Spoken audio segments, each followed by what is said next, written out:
Salam, hər vaxtınız xeyir olsun. Xoş gördük hər birinizi.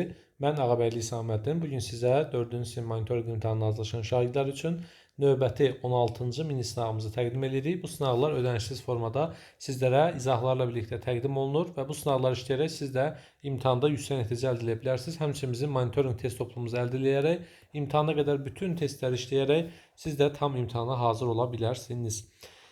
Başladıq. 1 kiloqrama 12 manat 40 qəpik olan şirniyyatdan 0,25 kiloqram alan müştəri nə qədər ödəniş etməlidir? Baxın, kilosu 12 manat 40 qəpikdir. Və bu şirniyyatdan %25 kiloqram alıb. Yəni 1 kilonun %25'ini alıb. Siz burada anlamalısınız ki, 1 kilosu 12 manat 40 qəpikdirsə, 12 manat 40 qəpik nə qədər eləyir? 1240 qəpik eləyir. Bunu qəpiyə çevirdim. 1240 qəpiyin %25'ini tapacağım. Yəni ədədin %25'ini necə tapırıq? Bu ədədi 100'ə böləcəm və 25'ə vuracağım. Yəni əvvəlcə 1240'ı 25'ə vurub, sonra da 100'ə bölə bilərsiniz. Burada seçim sizindir. Necə istəyirsiniz eləyin. Mən 1240'ı 25'ə vuracağım. Bu eləcək 31.000 və bunu 100'ə böləcəm. Bərabərdir. 2 dənə 0 buradan getdi. 310 qəpik elədi. 310 qəpik də bilirsiniz ki, 3 manat 10 qəpikdir. Doğru cavabımız 3,10 AZN. Yəni A variantı bizim cavabdır. 12-ci sual. 0,8 hissəsi 24 AZN olan məbləğin 0,15 hissəsi neçə manatdır? Baxın, 10,8 hissəsi 24 olan ədəd necə taparsınız? 10,8'i 24 olan ədəd tapmaq üçün hissəsinə görə də tapıram. 24'ü 8'ə bölüb 10'a vuracağım. Tərs əməliyyat. 24'ü 8'ə böləndə eləyəcək 3 və 3'ü 10'a vuranda eləyəcək 30. Düzdür? Və bu məbləğin 0,15 hissəsi neçə manatdır? 30'un %15 hissəsini soruşur. 30'u 100'ə bölüb 15'ə vuracağım və yaxud da 15'ə vurub 100'ə böləcəm. Mən 15'ə vururam 450, 100'ə bölürəm bərabər 4,5. Doğru cavabımız 4,5, yəni 4,50 deməkdir. C variantı bizim doğru cavabımızdır. 13-cü sualımız. Baxaq 13-cü suala. Bu videoları bəyənin, paylaşın ki, daha çox insan bu videolardan faydalanmış olsun. Aylıq 1800 AZN gəliri olan şəxsin sabit xərcləri 700 AZN-dir. Baxın, aylıq gəliri nə qədərdir? 1800 AZN. Xərci nə qədərdir? 700 AZN. Dəyişən xərcləri isə sabit xərclərin 0,4-ü qədərdir.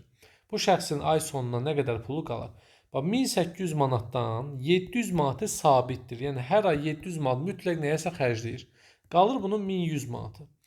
Və sonra deyir ki, dəyişən xərclər də sabit xərcin, yəni 700 manatın 10/4 hissəsidir. 700'ün 10/4'ünü tapıram. 700'ü bölürəm 10'a 70, 4'ə vururam 280. Və 110 manatdan 280 manatı nə edirəm? Çıxıram. Bərabər 0, 10'dan 8 çıxdım 2, 10'dan 2 çıxdım 8. Nə oldu? 820 olmuş oldu. A variantı bizim doğru cavabımızdır. 14. 50 qəpikliklərdən ibarət müəyyən sayda metal pulun 0,2 hissəsinin cəmi 3 manatdır. Ümumilikdə neçə dənə 50 qəpiklik var? Baxın, 0,2 hissəsi 3 manatdırsa, görək bu ədədin özü nə qədərdir? Deməli, 10/2 hissəsi 3 manat olan ədəd tapacağım. 3'ü böləcəm 2'yə, vuracam 10'a. 3'ü 10'a vuranda bilirsiniz ki 30 eləyir. 30'u 2'yə böləndə eləyir 15 manat. 15 manat neçədən 50 qəpikdir? 1 manatda 2 dənə 50 qəpik var. 1 manatda 2 dənə 50 qəpik varsa 15 manatda 15 vur 2, 30 dənə 50 qəpik var. B variantı bizim cavabımızdır. 15-ci sualımıza baxırıq. Hansı halda xərcin növü səhv qeyd edilib? İllik sığorta sabit, marketdən alınan çörək dəyişən, kredit ödənişi sabit və mənzil kirayəsi dəyişən. Burada belə bir məqam var ki, illik sığorta sabitdir. Bəli, hansısa bir yerə məsələn sığorta ödəyirsinizsə, bunun sabit bir qiyməti olur. Hər gün dəyişmir də bu. Hər il dəyişmir. Stabil bir şeydir. Maksimum belə deyək də, artım olanda, azalma olanda 10 ildən bir, 5 ildən bir dəfə olur və artıq o hər gün üçün dəyişmiş sayılmır. Marketdən alınan çörək dəyişəndir. Buradakı məna nədir? Yəni çörəyin növlərinə görə, məsələn, təndir çörəyi var, zavod çörəyi var və s. Burada artıq dəyişmə qiyməti ola bilər. Çünki çörək növü dəyişdikcə qiymətlərdə dəyişiklik baş verə bilər. Kredit ödənişi sabitdir. Yəni aldığınız kredit nə qədərdirsə, ona hər ay eyni qədər ödəyirsiniz. Kreditin ödənişini artmağı və ya azalmağı olmur. Mənzil kirayəsi dəyişəndir. Əslində burada mənzil kirayəsi dəyişmir. Çünki konkret olaraq stabil bir kirayə mənzil götürmüsünüzsə, müqavilə imzalanır. Tutaq ki, onun qiyməti artıq stabil olaraq gedir. Yəni bunun dəyişilməsi baş vermir. Birdən deyəsən, baxın, çörək qiyməti də dəyişmir. Burada çörəyin növləri olur. Kirayə növləri düzgün sayılmır. Yəni mənzilin kirayəsinin standart növü olur. Fərqli mənzillər olmağa ayrı, amma çörək növ olaraq dəyişə bilir və ona görə dəyişən olmağı doğrudur. Amma mənzil kirayəsinin dəyişən olmağının doğrunu götürə bilmirik. Ona görə burada səhv variantımız D variantı olmuş olur. Baxaq 16-cı sualımıza. Hər birinin qiyməti 1 manat 25 qəpik olan 8 ədəd dəftər və qiyməti 60 qəpik olan bir neçə qələm üçün cəmi 14 manat 80 qəpik ödənildi. Neçə qələm alındı? Baxın, 1 manat 25 qəpiyə 8 qələmdən alınıbsa, yəni biri 1 manat 25 qəpik olan 8 dənə qələm alınıbsa, siz 1 manat 25 qəpik, yəni 1,25-i vuracaqsınız 8-ə. Bu eləcək 10 manat. Sizin də 14 manat 80 qəpik pulunuz var. Bundan 10 manat əgər qələmlərə gedibsə, qələmlərə yox, dəftərlərə olsun. Dəftərlərə gedibsə, qalıb yerdə 4 manat 80 qəpik. Yəni 14.80-dən 10 manata çıxdı 4.80. 4.80-in də biri 60 qəpik olan qələm almısınız. 4.80-in içərisində neçədən 60 qəpik var? Bunu belə qəpik ilə yazın. 480 qəpik bölünsün 60. 8 dənə qələm almaq olar. B variantı 8 bizim cavabdır. 17. 3,45 manatlıq 4 kiloqram meyvə və 5,15 manatlıq 2 kiloqram meyvə üçün 30 manat verən müştəri nə qədər qallıq almalıdır? Baxın, 3 manat 45 qəpik. 3,45-i 4-ə vuracağım. Bundan 4-dən alıb baxın. 3,45 vurulsun 4. Nə qədər elədi? 13 manat 80 qəpik elədi. Sonra 5,15 var və buradan da 2 kilo alıb. Bərabərdir. 5,15-i vuracaqsınız nəyə? 2-yə. 10 tam 10-da 3 edəcək. Bunların cəmin toplasaq bərabərdir. 1 yazdıq, 1 yadda 3, 4, bu da 2. 24 tam 10-da 1 edir. Yəni 30 manat pul vermişsiniz. 24 manat 10 qəpik nə olub? Xərclənilib. Buralara da 0-0 yazarsınız. Yəni çıxmaq üçün bizim tamdan tamı, qalıqdan qalığı çıxmalıdır. Kəsirdən kəsirə. 0-dan 0 çıxıram 0. 10-dan 1 çıxıram 9. Burada nə qalıb? 9 qalıb. Çünki 10 idi, 1 yaddan da vermişik. 9-dan 4 çıxıram 5. 5 manat 90 qəpik. A variantı bizim cavabımızdır. Bir daha deyirəm, bu sınaqları ödənişsiz formada əldə etmək üçün 077 752 28 93 WhatsApp nömrəsini yazaraq siz də bizim ödənişsiz dərslərimizdən yararlana bilərsiniz. Kənanın pulu Nicatın pulunun 0,4 hissəsi qədərdir. Onların cəmi 21 manatı var. Bax, birin pulu x-dir. Biri də 0,4 x-dir. Və bunların cəmi 21 manat pulu var. Bu birinci yanaşma. Buradan da x-in üstə 0,4 x gələndə 1,4 x bərabərdir 21. X də bərabərdir 21-i 1,4-ə böləcəyik. 15 edəcək. Bizdən Nicatın nə qədər pulu var soruşur. Nicatın pulunun 0,4 hissəsi qədər Kənanın pulu var. Nicatın pulu 15 manatdır. Baxın, Kənanın pulu Nicatın pulunun 0,4-dür. Nicata x demişəm, Kənana 0,4 x demişəm. Bunu belə də hissə məsələsi kimi belə də yanaşa bilərsiniz. 10-da 4 nə deməkdir? 10-da 4 hissə. Yəni 10 yerə bölüblər, 4 payını götürüblər. Bu o deməkdir. Birində 10 paydır, birində onun 4 payıdır.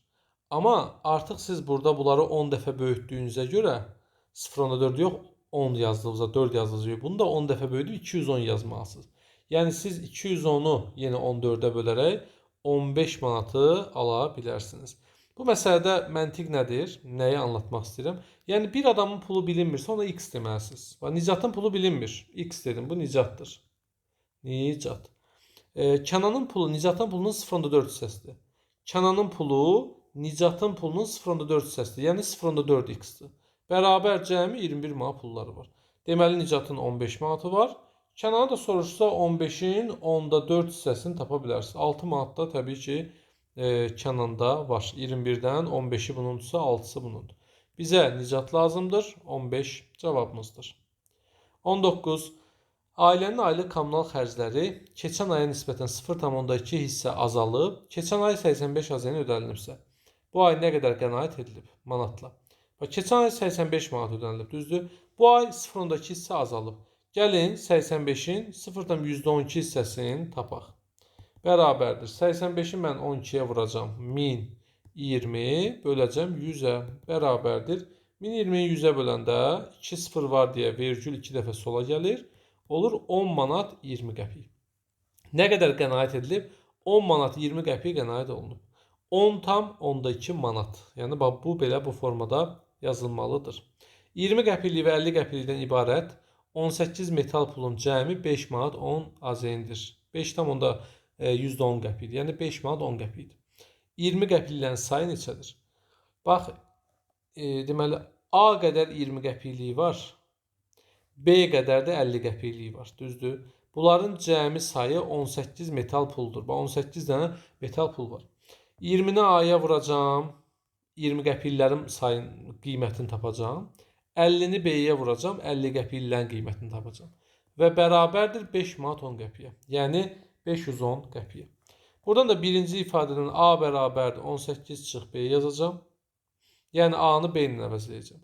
Və yaxud da ürəyin istəyir B bərabərdir 18 çıx A yaz. Yəni nə istəyirsən yaz da burada birini digərindən əvəz etmək lazımdır. Gətirib B-nin bu qiymətini burada yerinə qoyacam.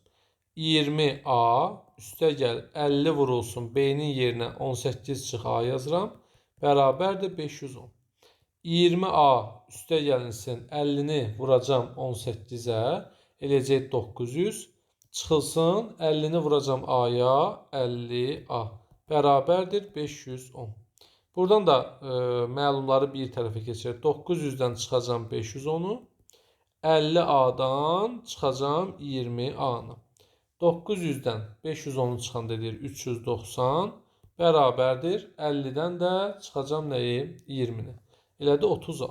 30A. A da bərabərdir 390-ı bölürəm 30A. Elədi 13. Deməli A-ya biz 20 qəpiklər demişdik. 20 qəpiklərin sayı 13 dənədir. Doğru cavabımız olur 13-ə bərabər.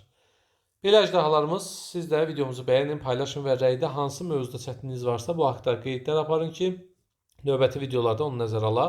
Bizim monitoring kitabımızı bütün kitabxanalardan əldə edə bilərsiniz. Həm riyaziyyat, həm də Azərbaycan dili üzrə bütün imtahanda qarşınıza çıxması ehtimal olunan sual tipləri cəmlənmişdir. Bu kitabı işləyərək siz də imtahanda yüksək nəticə əldə edə bilərsiniz. Dərslərimizə qoşulmaq üçün 077 752 28 93. Instagramda hər gün suallar işləmək istəyirsinizsə, monitoring altdan xətt face yazaraq siz də suallardan xəbərdar ola bilərsiniz. Sağ olun, növbəti video dərsdə görüşərik. Hələlik.